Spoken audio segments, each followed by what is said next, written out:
Welcome back to the Explainer. So, if you've ever tried teaching phonics to a room full of toddlers, you already know it takes way more than just sitting quietly and looking at flashcards, right? I mean, it requires movement, it requires joy, and it takes a strategy that meets these kids exactly where they are. Today, we're diving straight into some incredibly active, really dynamic strategies for teaching the letter D. We are going to make learning D totally delightful. So that brings us to the big question.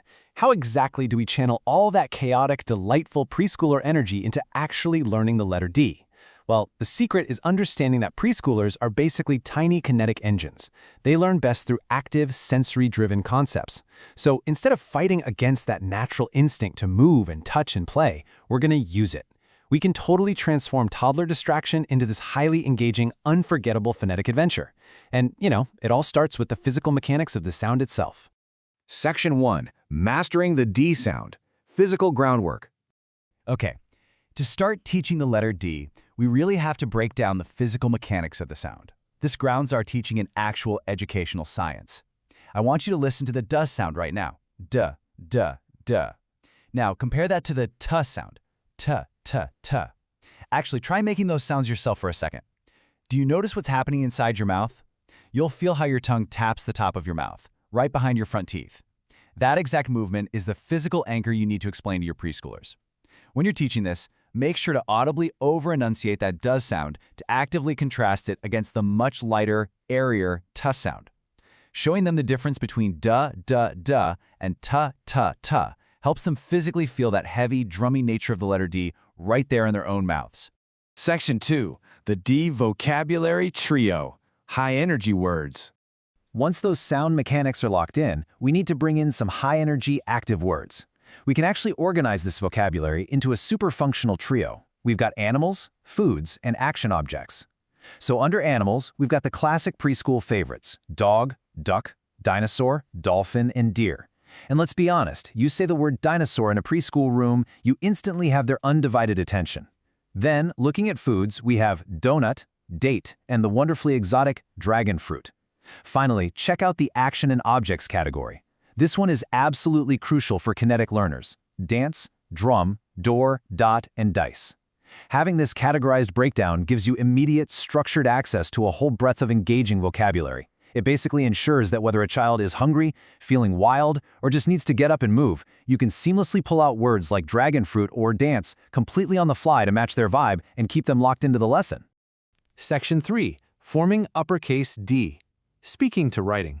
Now here is the crucial transition. How do we go from speaking those amazing vocabulary words to actually doing something physical with them? Well, we take that vocabulary and tie it to the physical reality of writing the letter in two incredibly simple steps. Step 1, big line down. Step 2, big belly out.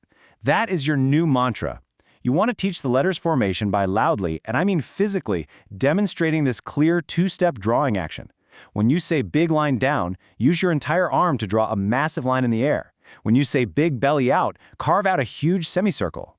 Connecting that big, physical, sweeping movement with simple verbal instructions, it makes forming the uppercase D completely unforgettable for a young child's developing motor skills.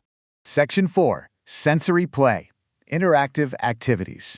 Finally, let's tie the sound, the vocabulary, and the shape all together with some high-movement games. Because, like we established earlier in this explainer, this age group completely thrives on sensory play. First up is drumming D. You just grab an improvised drum. Honestly, a plastic container works perfectly, and you tap it loudly every single time you say a word that starts with D.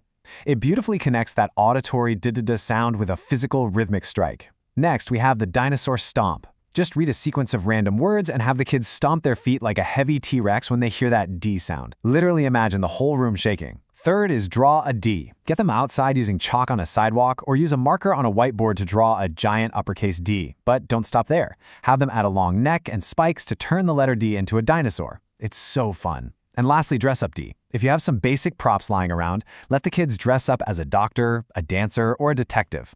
The key here is to lean heavily into that kinetic language. Really encourage them to stomp loudly, to drum on that container, to twirl around like a dancer. These activities joyfully cement the idea that D isn't just some boring symbol on a page. D is for doing. So, we've covered the mechanics, the vocabulary, the writing, and really just the sheer physical joy of teaching this letter. And I want to leave you with a thought to chew on.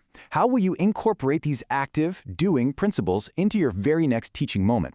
Are you going to start with a massive room-shaking dinosaur stomp, or, maybe a delightful dressing-up game as detectives hunting for D words? Whatever route you end up choosing, grab these kinetic strategies, lean into that delightful chaos, and make your next phonics lesson a truly unforgettable experience for your little learners. Thank you so much for joining me for this explainer, and I absolutely cannot wait to explore more fascinating concepts with you next time.